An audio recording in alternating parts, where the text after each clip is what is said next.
Welcome to the 12-Step Recovery Evolution podcast. Visit recoveryevolution.co.uk for more episodes, helpful resources and links to our social media. Also visit the site for information on how you can attend a future Zoom session or workshop live. Thank you.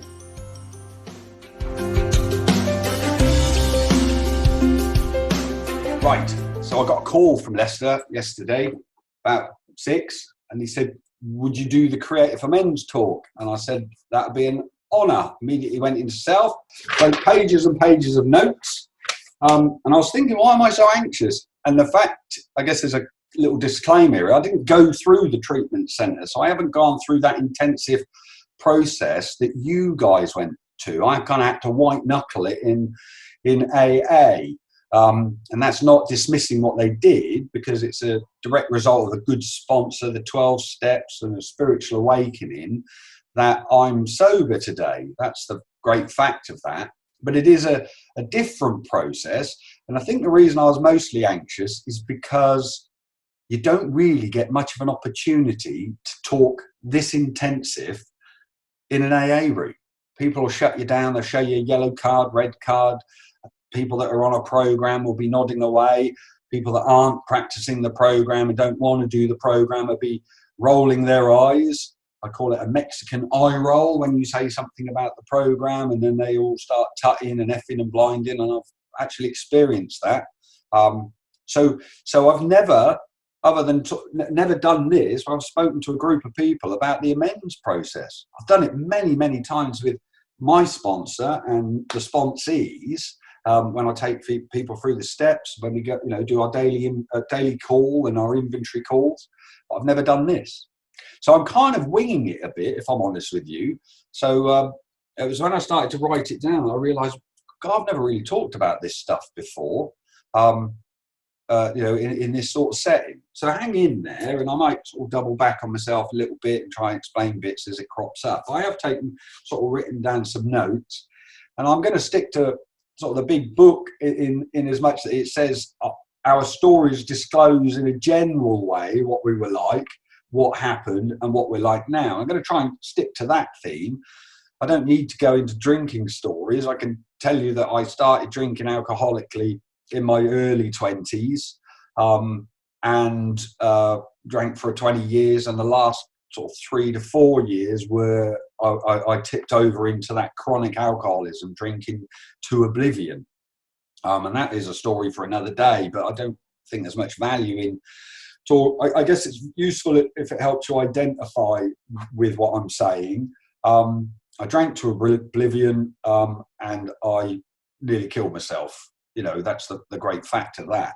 So that last 5 years, I guess what I've also known or come to understand about alcoholism in my life is it's the repeating of behaviours because I didn't know any better. So for me, that meant sort of building a life, getting married, having kids, because that's what I thought would make me happy, and not feeling very happy, feeling very dissatisfied, very disappointed not with the people necessarily, but with the situation, feeling hopeless, feeling like, is this the end? Discontent and irritable, and then tearing it down and just tearing it all down. And then, because I couldn't cope with myself, I would relocate. And I don't mean just the next village. I'd be 30, 40 miles away and try and reinvent that life again. And it's a direct result of that constant reinvention. I say constant 4 times realistically, but I do mean trying to restart my life in another town. So I started in a little village, went to Oxford, went from Oxford to London, London back to Oxford, Oxford to Great Yarmouth, and each time I left a trail of destruction. is quite a powerful word, but certainly I left a trail of disappointment, I guess. People had invested in me. I don't mean money. They'd invested in their plans with me and life with me. They built careers based on the fact I owned a business. So there were employees that would come and work for me and have a long-term plan. But the fact is, it just couldn't last because I couldn't cope. I didn't have a coping mechanism. So I drank. I drank because I couldn't cope with my feelings, myself, and situations, all feelings and situations. So as a result of that, I've got 2 ex-wives. I've got kids with both that I don't, or didn't see, that I shouldn't say I don't, I didn't really have much of a relationship with. I was kind of the Disney dad, take them out for a fun weekend, drop them back at mum, piss off for another 4 weeks, and then go back sort of 4 weeks later and do the process all over again. And that's how that ended. But the last one was here in Great Yarmouth. I came to Great Yarmouth, reinvented myself, moved my business, got myself 12 staff, started all of that stuff. Found a girl I liked, just really liked. So thought, well, yeah, I could just do it all over again. But this time it'll be different, and it'll be different because I've got more money this time. I've sold a business and done really well out of that. But the fact of it is, I ended up, it was a 2 to 3 year relationship and a lovely child out of it. But I'd run out of places to run. Something was a bit different. I couldn't face driving 300-400 miles on a Friday to pick up my lad to take him back to mine, and then driving back on the Sunday, which I'd done all through my first lad's youth. I was doing sort of 1,000 miles a week just so I could go and have him for the weekend because that was the right thing to do. I couldn't do that again. So I sort of made the conscious decision to stick around and try and be a part of that. But this is all still within, rancid alcoholism. Going to primary school and hoping that they couldn't see that I was pissed out of my skull, picking him up, trying to pretend normal, standing back from everybody. That's not normal behaviour. So eventually found myself broken enough to go into an AA room for the second time with a different attitude. It was a direct result of finding myself on my hands and knees and saying, God help me. And when I reviewed all the things I'd tried in that sort of 3 to 4 years of being alone and drinking myself to death, really it was the 12-step AA program was the only one that made sense. Not knocking all of the other, the agencies, they do phenomenal work. I don't think they're necessarily equipped for a chronic alcoholic who's on a path to self-destruction. Managing my drink with a drink diary in a special beaker that's got little measures on it, I was beyond that, but it was the best they had. But there was something about what the people in AA said that made sense. I didn't like them. I didn't like the people in AA, but the fact is I didn't really like anybody. Didn't like myself, so there was no chance I was going to like other people. I was angry. I was very lonely, very angry. And the way out for me was to kill myself, but that didn't happen, so I went to AA. I was blessed because I met a chap on my first sort of meeting going back who talked differently. And you may have heard it, it's referred to as primary purpose.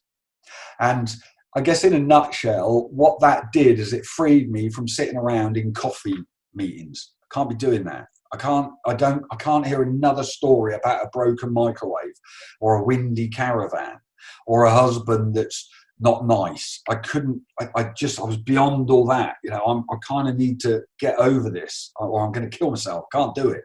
And my plan, I went back to AA. If this don't work, I'm going to chuck myself off the bridge. I'm going to do it. And so I got in with them. Now, they can be a little bit, I get direct, very loving, constantly loving to me. And it was a beacon for me. It was kind of I don't have to do all that stuff. Because you've got to bear in mind, I'm so disappointed with life. I fucking hate people. I really cannot cope with relationships. Everything about me tells me I cannot do relationships up to that point. So these guys were very much, well, this is what we do, but you can do what you like. And I kind of like that approach. They left it for me. They sort of empowered me to make that decision rather than some of the meetings where I'd get, you mustn't do this, you mustn't do that, don't have a girlfriend for a year, don't do this. And it's just like a big list of shit I'm not allowed to do. And it's like, well, that's fine, but tell me what I got to do. They just spent a lot of time telling me what I wasn't to do, not what I should do. Whereas the primary purpose said, this is what we do. And it involved quite an intensive process of studying the big book, which I found really valuable. It created discipline in my life. There was a requirement that I phoned the sponsor every day at the same time, and I needed that discipline. I was self-employed running the show. I needed somebody to say, "You've got to phone me." I remember missing phoning him once, and I phoned him the next day. And I said, "Oh, hello." And he said, "Who's that?" I said, "It's Fox." He said, "Fox who?" I was crushed because I'd missed a day. I thought, "You bastard." But that's the approach I needed. I'm not saying that's the right for everybody. I really am not saying that. But for this belligerent, defiant, self-reliant, self-willed alcoholic, angry alcoholic, I needed that sort of discipline, that boundary. So I went through the 12 steps over a weekend because that was possible. I'd done all the intensive work and then sat there with my sponsor in his lounge and did that over a weekend. And I remember leaving, and that was very revealing. It was quite remarkable. I might have to come back to some of that. I remember leaving, as I was walking down his drive, he said a couple of things to me. The first was, "You've made a good beginning. That's all you've done. You've made a good beginning." That's not to dismiss what we've done, but, you know, I come out of there with my big folder, my big book, my list of amends and thought, nailed it. No, you've just started. You've just drunk a lot of coffee and read a book. So, all right. But the second one, he said, "Don't hang around with those amends. Do not hang around with the amends." So I made that decision that night. And this, again, not a recommendation, but this is just how it worked for me. It felt right that I would take the time off work the next, however long it was needed, because it was a Sunday. I would not go to work Monday and I would go and make those amends. And as I think God was operating in my life, because it just made sense in terms of going and making those amends to go back to the beginning. So I went back to the village that I sort of was born and grew up in. And I had a few to do there, you know, breaking into neighbours' houses and stealing a few pence off the ironing board and little things like that. But believe me, as I sort of moved to the other locations to make my way back to Norfolk, they got a bit more bigger, you know, but they got a lot bigger, you know, the amends I was making. But the process was, I was supported. I remember being terrified, sitting outside people's houses, and I phoned the sponsor and he was just on standby. It was wonderful. And I said, "I'm frightened." And he said, "Of course you are. Go do it." And I would go and do this. And then I'd get back in the car and go, "Oh, I did it and it was all right," etc. And I did that with all of them.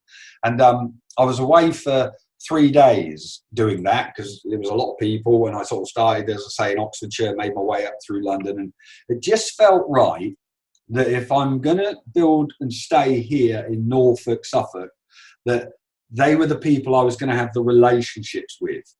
And maybe subconsciously, I was kind of practicing on the people that I didn't really have long-term relationships with. Some of them didn't even remember me, which was a bit nuts, but there you go. It just felt right to do it that way. I'm not saying you have to organise it. We've got to be willing to make those amends, you know, as soon as we're able. And it might not be that you're in a position to do it geographically, but it felt right for me.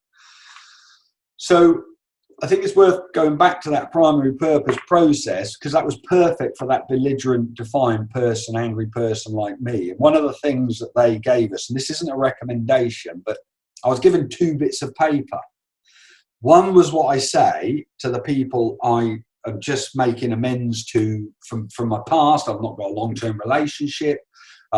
And I say this, and then I do what I've got to do. I make the amends. I make reparation. I try to restore what I've torn down to the best of my ability. And I might sort of go back to some of that, but I guess actually I can sum that up in, if I owed money, I had to give them the money back and more. You know, that was it was a lot of it to do with money, to be honest with you, but not all of that. You know, I robbed people of their peace of mind. I robbed people of love. I robbed people of their plans. I robbed people of their security. So I had to figure out how to make amends to those people. But there I am with this bit of paper for them. And then you got another piece of paper, which is got slightly different wording, and that was designed for the people that I want to maintain relationships with. Now, here's the fact that I know 8 years down the line. That was perfectly ideal for somebody who literally the day before had their sponsor say, Go and make your amends. Don't hang around. But I have learned that as we grow, as I grew, as more was revealed to me by practicing the 12 steps, by going on workshops, by reading material and listening to awesome podcasts, I learned that actually those bits of paper aren't really enough. They're a really good beginning. Brilliant. You know, I didn't know what to say to people, didn't have a clue. Perfect for somebody who didn't remember. I didn't want relationships. I wasn't capable of them. I was just so disappointed with them. I just need to do this because I don't want to drink again. So my bits of paper were enough to get me to the next step. And the next step didn't arrive for a few months, if I'm honest with you. But so I'm not knocking that. But if that's all that's required when you're 8 years down the line, those bits of paper, then you simply cannot be an alcoholic of my type. One that practices this 12-step program, loves God, has a relationship with God, takes guidance from God, good sponsors, good fellowship, and learns and willing to be told the truth in a kind and loving way and act on that. So they were brilliant bits of paper, and they got me far. But I've learned that there's more to it than that. And I guess with the creative amends, the thing about the creative amends is I have to do those to maintain relationships despite not being very good at them or at that time wanting them, not being able to cope with them. So because I couldn't cope with relationships, my solution is don't have one. And I'm not just talking about boyfriend, girlfriend, husband, wife. I'm talking about all relationships with my clients, with my staff, with my employees. So the creative amends, if we sort of look at the definition, I did look it up because I just think it's useful because I do love the dictionary. It's my third favourite book after the Bible, the big book, a dictionary, because I can think myself a bit clever and think I understand what a word means. But it talks about rebuilding, about restoring. It's got nothing to do with sorry. Although that's kind of a part of it, it's not about running around saying sorry. It can't be that. I spent my life running around saying sorry about that, oops, all that sort of stuff. It's not that. So I hear that quite a lot in the rooms, but that's from people that don't sort of necessarily practice the program in the way that I found I have to. So the creative amends is for me, it's for the people I need to maintain relationships with. And of course, the primary one is the mother or the mothers of my two kids. And they were a really good training ground, I found, because basically they by definition were completely and utterly failed relationships. They were just entirely failed. So to go back with these individuals, to go back to these people with a sort of a different approach, some of the stuff I did to them can't be fixed with money. It cannot be fixed with money. I'm talking to somebody today about the process of making amends. And I really do have to just trust the process. I'm not allowed to manipulate the outcome. My oldest lad, he was 19 when I made the amends to him. And I didn't know I didn't know any other way than to just do what I'd always done, which was buy him a new motorbike, buy him an Xbox, pay off his credit card. That was my definition of a creative amends. I felt so guilty that all I had was money. That was all I was able to do. I didn't have a lot of it, but I had enough that I could make these grandiose gestures and think, well, that's me making amends. But that's the sort of stuff I should have been doing anyway. You know, contributing to him needing a motorbike. That's the stuff as a dad. That's it. So I wasn't really making amends to him. And I learned over time, talk again through good fellowship, through good sponsorship, you know, my sponsor. I learned over time that one of the most valuable things I have, in fact, the most valuable really, is my time. And when I looked at my time, I didn't have enough of it. I was spending my time all over the place, doing things that made me happy, doing things that made my life convenient. I never stepped out of my comfort zone with my time. If I was too busy, I was too busy for you. So I had to do, look into sort of time management, and make changes there, and not just, at first with my eldest, it was making time to receive his call. If he phoned me, I would stop and I would listen to him. But then it sort of moved on a bit like the paper's not enough at the, it's enough at the beginning and taking his calls and giving him time's enough. But then now I've kind of got to make time. I've got to make the call. I've got to be the one that's disappointed that he didn't pick up because I'm busy. And that's life. And then I've got to try again. My time is the most precious thing I have because I haven't got a lot of it. So the creative amends is for me, it's for the people I need to maintain relationships with. And of course, the primary one is the mother or the mothers of my two kids. And they were a really good training ground, I found, because basically they by definition were completely and utterly failed relationships. They were just entirely failed. So to go back with these individuals, to go back to these people with a sort of a different approach, some of the stuff I did to them can't be fixed with money. It cannot be fixed with money. I was talking to somebody today about the process of making amends. And I really do have to just trust the process. I'm not allowed to manipulate the outcome. My oldest lad, he was 19 when I made the amends to him. And I didn't know I didn't know any other way than to just do what I'd always done, which was buy him a new motorbike, buy him an Xbox, pay off his credit card. It was all, that was how I was, that was my definition of a creative amends. I felt so guilty that all I had was money.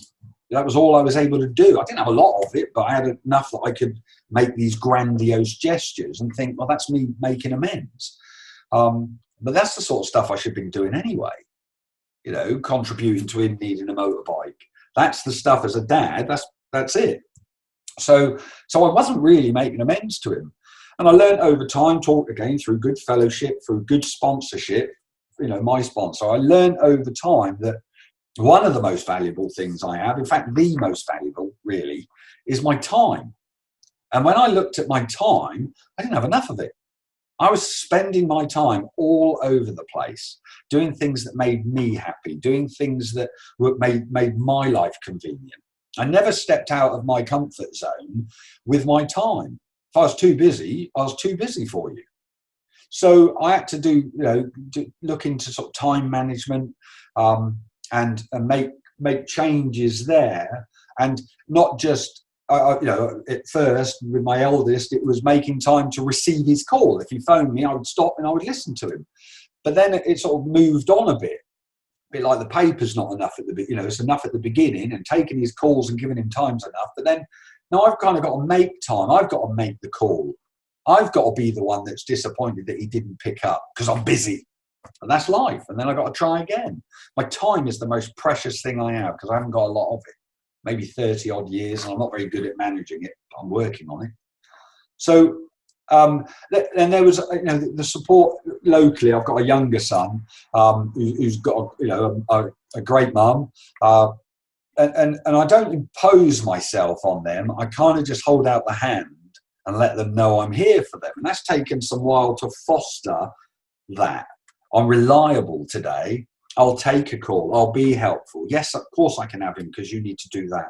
I get to be this is amazing. I get to be quite a calming measure in both their chaotic lives. I'm a bit of a mediator. I'm a referee, and I can do it all with love, without an ulterior motive. I guess the thing I have to keep in check when it comes to my creative amends, or that ongoing process of maintaining those relationships, is I mustn't try to manipulate the outcome. I've got to abandon the outcome to the process that has often been talked about in these podcasts. It's all very well me thinking, well, wouldn't it be great if this is what happened? But that's not for me to decide. That's for God to decide. That's for my higher power. I've kind of got to step out of the way and trust that stuff. So, and I'm doing that. And I'm going to be really honest with you. I had a conversation yesterday where a bit of a review of how I'm getting on with my employer, and I ain't walked away with like 12 pages of notes of improvements that I can make. So this is currently an ongoing process. Now, I talked a little bit about earlier, I've got to go back to this, that amends to ourselves. I'm not very good at that. And the reason I'm not very good at that is because I don't really have a very good relationship with me. It's improving, but it's not, I'm scratching the surface with me. It's much easier, I find, to talk with you, help you, chat with you, provide counsel to people than it is to actually look inside at my own stuff. But you can't get away with that when you've got the fellowship that I'm in at the moment. You know, that's not enough. Lester often talks about, you know, shining the light on the darkness. You walk within sort of 10 or 15 feet of some of my colleagues, they shine a light. They do. They can't not shine a light on some stuff that's uncomfortable in me. Here's the miracle. Don't run away from that today. So by the grace of God and that relationship I have with the higher power, I'm sticking with it. I'm not moving. I'm not going to do what I would normally do when it gets uncomfortable. Close everything down, power everything off, fill up the car and move. That's amazing. So I'm in new territory today. I'm facing what it is I've got to, I don't really know all the things I've got to do, but I'm learning and I'm willing to learn. That's the amends that I'm making to myself.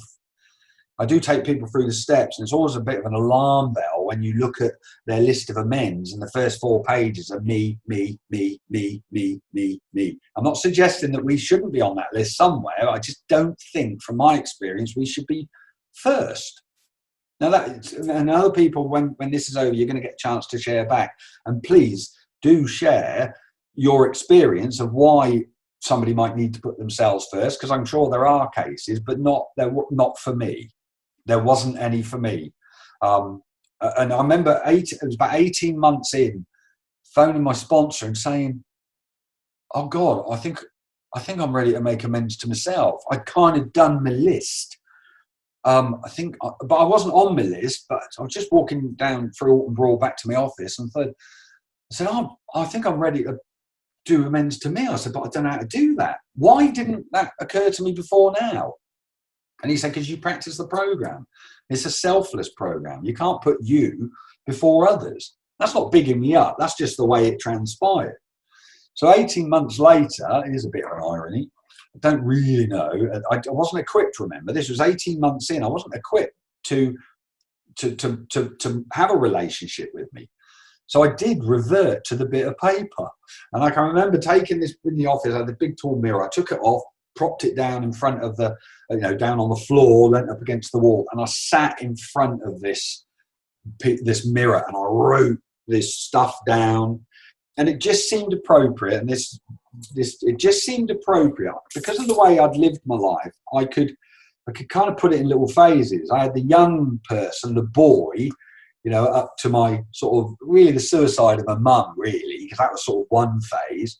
Then I had the second phase of chaos, which was up until my sort of early 30s, mid 30s. And then I had my 30s to my 40s, which was just alcoholism.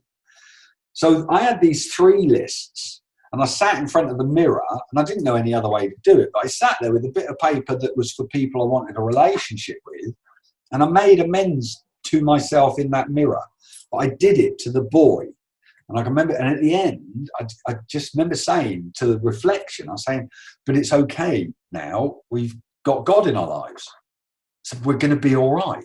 And it was really powerful. It's like, it just felt right. We're going to be all right. I could tell that young lad that, from that past, that we're going to be all right. We've got God in our lives. And I'm sorry for this and that, etc. Then I did the same again with that 30-year-old, that middle phase, that middle-aged chap. And then I did the one to the alcoholic. And I don't know how you do a creative amends to yourself, bearing in mind all of my experience in terms of the, all I was equipped with was being able to chuck money at stuff, thinking that'll make it better. So it didn't feel that I didn't go off and buy myself stuff. But if you listen to a podcast from a couple of days ago, it might be the last episode or the one before, where Jeff talked in depth about that relationship with yourself. I found that very profound. I found it really profound, and a lot of my sort of amends to that amends process is a work in progress to me, and I do that by trying to eat well, by doing all the things that Jeff talked about, but taking this seriously. The biggest thing I find myself, I've learned over the last week, the one that keeps ringing in my ears, is commit to it. Commit to it. Commit to improving your unmanageability. Commit to, I'm not you, I'm my unmanageability. Commit to my being a little bit disorganized. Commit to being kind. Commit to the recovery process. Commit to being willing to make amends when I'm wrong. Promptly admit it. Phone my sponsor. It's kind of a choice. I think it's a choice. I think this 12-step program is a choice. I can choose to do it, or I can choose not to do it. I can choose to cherry pick the bits that I think might make the difference for me. I can choose to avoid the bits that are difficult, but ultimately are the gold mine. You know, I've got to chip away at those. So I'm very, very, very much a work in progress. I can't talk much more about that, other than, I guess, one of the things what I can tell you is it's easier. The whole thing is easier with God, and that can be the God of your understanding. You know, that's nothing to do with me, but I've chosen a path of Christianity, and again, that's just a personal choice. This stuff is so much easier when I'm not trying to do it on my own, when I've got an understanding and a faith in that power that is much greater than me, that can rescue me in when I'm down, that can lift me and build me. That's not to ignore the physical personal relationships I have with people, but that's the one that makes it all possible for me. That's because people piss me off. I'm still not very good at relationships, and I'm not frightened. It doesn't seem overwhelming, and all simply because I've got that relationship with God, which I consider completely vital. Spiritual program. I don't think you can participate in a spiritual program without having a spiritual experience. So just to recap, I'm not knocking primary purpose. I think it's phenomenal, and I still take people through that way, because I do believe that God puts us with who we can be of use to. And the fact is, I can't give away something I haven't got, and I can only give it away the way it was given to me. Can't reinvent this stuff. Thanks for that, Fox. Yeah, really helped me. Just touching what you said about like children, really, because I don't know, when I come out and like making amends with the adults, it's quite easy in a sense. I suppose they understand more. Whereas, I mean, my daughter's 6 now, Alfie's 12. So Molly doesn't really remember much, but Alfie's been through a lot. And when I come out, I was like, well, let's go here, let's go there. Do you want this? Do you want that? And it made me realise that doesn't fix it. You know, what he wants is his mum. And as much as, you know, when I was away in rehab, he's like, oh, you know, as if he didn't like me very much. But he does. He's a mummy's boy, and I've come back, and, you know, he comes to me now and gives me hugs, and I sit and I do his homework with him. And I was sitting with Molly the other day and like doing normal stuff, you know, just like her homework and all the homeschooling. And it's just beautiful, you know, it's just such a lovely thing to be able to do, because before I found all of that irritating when I was in addiction. I didn't have time for that. I didn't want to do that. So yeah, it's just a special feeling being able to give that to my children now. And I know that they love it. And I just, I just want to follow the program and just keep it up, because I never want to go back to that. I don't want to let them down ever again, because I know they love having their mum back. I love being back.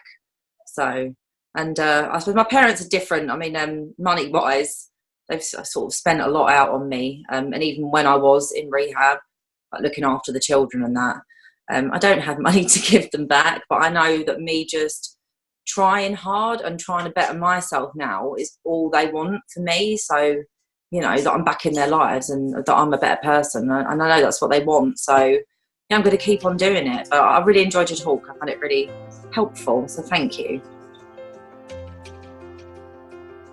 Yeah, thanks for that talk, Fox fan. Like, I agreed. Like you said, the commitment is ringing in your head right now, and like it's ringing in mine as well. Like, you know, about loads of things where I start doing stuff and then I fall short, and then my head always goes, bring it back to basics. But it should always be at basics. It should always be there. Anything beyond that is my own crazy harebrained plan that I've concocted, and it's not basic anymore. It's like really complicated, and yeah, I'm understanding the value of putting things on paper again. Most definitely. Like I'm just really trying to get stuck in with it. These groups are fantastic. It's made me consider a lot more than what I'd usually do. And like you were saying about amends with family, and one thing I found helpful when I'm doing amends has been like asking people, like, you know, asking people, where am I falling short? Because the stuff that I won't see or can't see is the things that I need to work on. Do you know what I mean? That's exactly what I need to work on, and I need that, you know, because they're out of the situation. They're the voice of God, if that's your lingo, and you know, they remove myself from the situation, you know, and yeah, yeah. Like it's difficult when your parents won't accept an amends. Like say I've rinsed my mum and dad financially, rinsed them, and then like they struggle to take the money off me. Do you know what I mean? I want to give them some money, but it's a push for me to do it.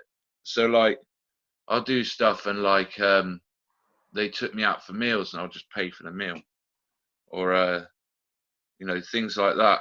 Or like I'll say, Dad, put that in a savings account, because that's all he wants. He doesn't really want my money. He just wants me to save it. Do you know what I mean? So I can do that. And then, you know, I'll get him something nice still.